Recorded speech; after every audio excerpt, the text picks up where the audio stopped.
শ্রী শ্রী গুরবে নমঃ। আর্যবাণী চ্যানেল থেকে আমি অ্যাস্ট্রোপামিস্ট শ্রী অনিশ বলছি।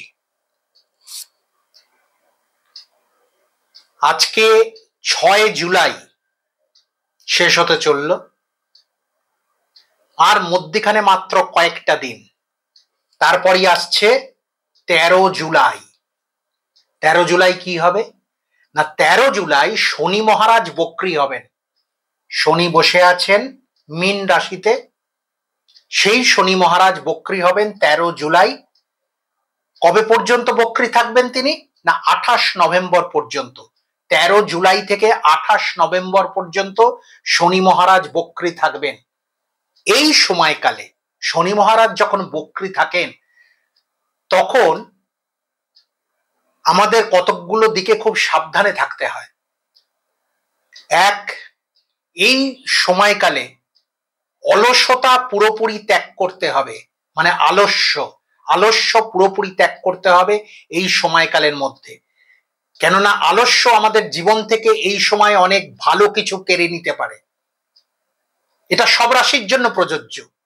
2, রাস্তাঘাটে চলাচল একটু সাবধানে করতে হবে, কারণ শনি বক্রী হলে সাধারণত স্ট্রিট অ্যাক্সিডেন্টের প্রবণতা থাকে। এটাও সব রাশির জন্যই প্রযোজ্য,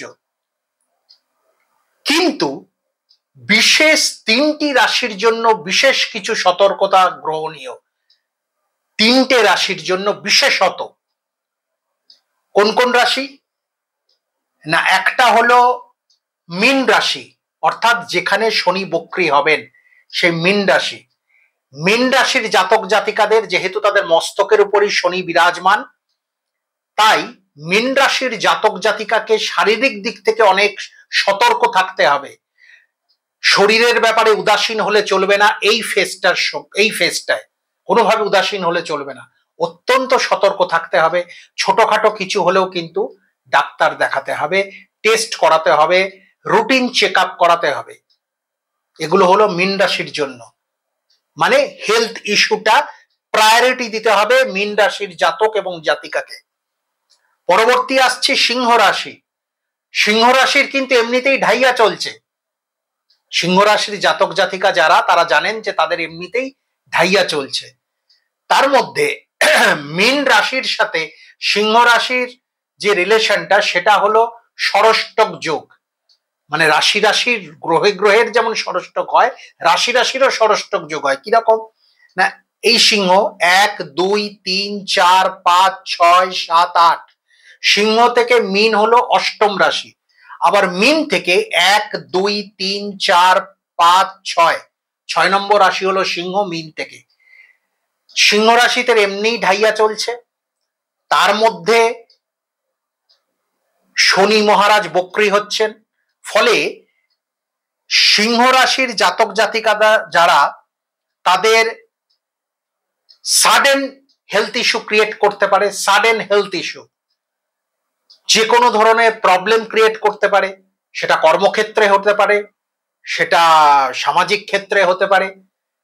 খুব সাবধানে সিংহ রাশির জাতক জাতিকারা দুমদাম কথা বলে ফেলেন, স্পষ্ট কথা বলে ফেলেন। স্পষ্ট কথায় কষ্ট নেই, এরকম তাদের একটা মনোভাব সিংহ রাশির জাতক জাতিকা যারা। এই সময়কালে কিন্তু একটু সতর্ক থাকবেন, দুমদাম কারোকে কিছু বলে দেবেন না। কর্মক্ষেত্রে বিশেষ করে অত্যন্ত সতর্কতার সাথে চলাফেরা করবেন। কাকে কি বলছেন চিন্তা ভাবনা করে বলবেন। বেশি কথা এই সময় না বলাই ভালো। আপ টু 28 নভেম্বর মাথায় রাখবেন, 13 জুলাই থেকে। এরপরে আসছি কন্যা রাশি। কন্যা রাশির সমসপ্তমে শনি। 1, 2, 3, 4, 5, 6, 7। আবার অ্যান্টি ক্লকওয়াইজও যদি কাউন্ট করেন, ক্লকওয়াইজও যেমন 7, অ্যান্টি ক্লকওয়াইজও 1, 2, 3, 4, 5, 6, 7। সমসপ্তমে কন্যা রাশি।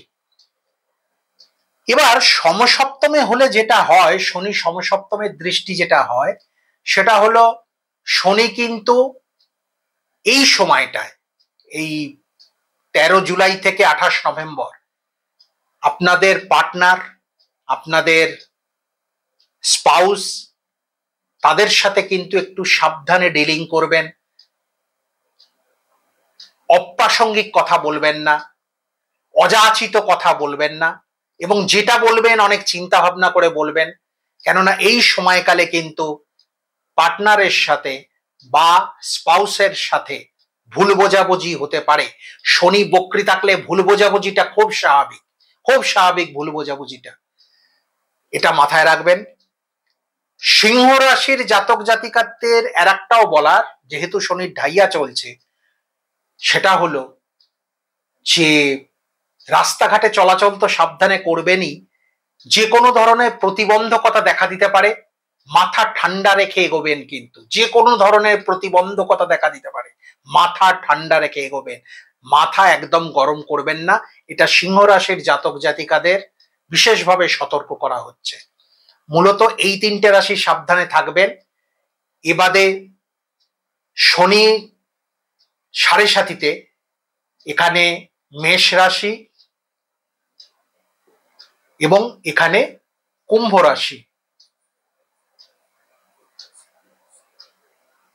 এবং এখানে ধনু রাশি।